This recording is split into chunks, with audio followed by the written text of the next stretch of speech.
नमस्कार मित्रांनो, माझे नाव विराट आणि माझे नाव अर्पित. माझे नाव श्लोक. विषय मराठी, पाठ क्रमांक 2, जंगू जितान थांबली.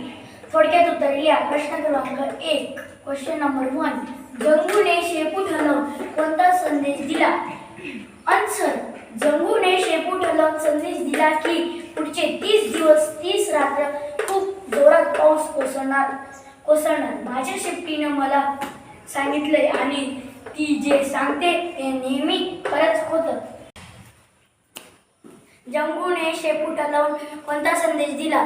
आन्सर. जंगूने शेपूट हलवून संदेश दिला की पुढचे 30 दिवस 30 रात्र खूप जोरात पाऊस कोसळणार. माझ्या शेपटीनं मला सांगितलंय आणि ती जे सांगते ते नेहमी खरंच होतं. थँक्यू. विषय मराठी,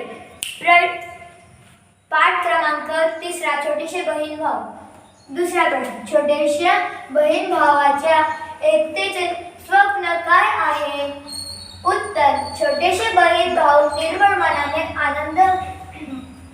मनाने व आनंद भराने आनंद देणार व घेणार आहे. प्रेमाने एकत्र राहणार असून हे नवीन जग पाहणार आहे.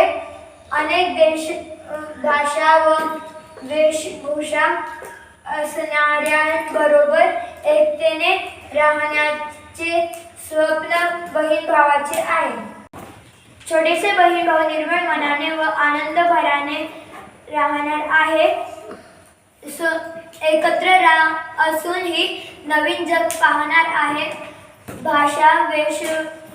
अनेक भाषा वेशभूषा असून ही सोबत नवीन जग पाहणार आहे. धन्यवाद. पाठ क्रमांक 3, छोटेसे बहीण भाऊ. प्रश्न क्रमांक 3. छोटेसे बहीण भाऊ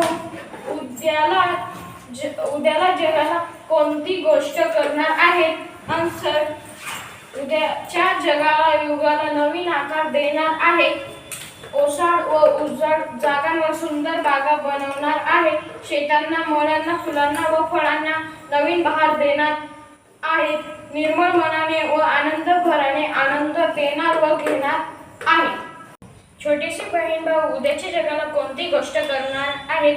उत्तर. छोटेसे बहीण भाऊ उद्याच्या जगाला, उद्याच्या युगाला नवीन आकार देणार आहे. ओसाड जागांवर सुंदर बागा बनवणार आहे. शेतांना, फळांना, फुलांना व मळांना नवीन बहार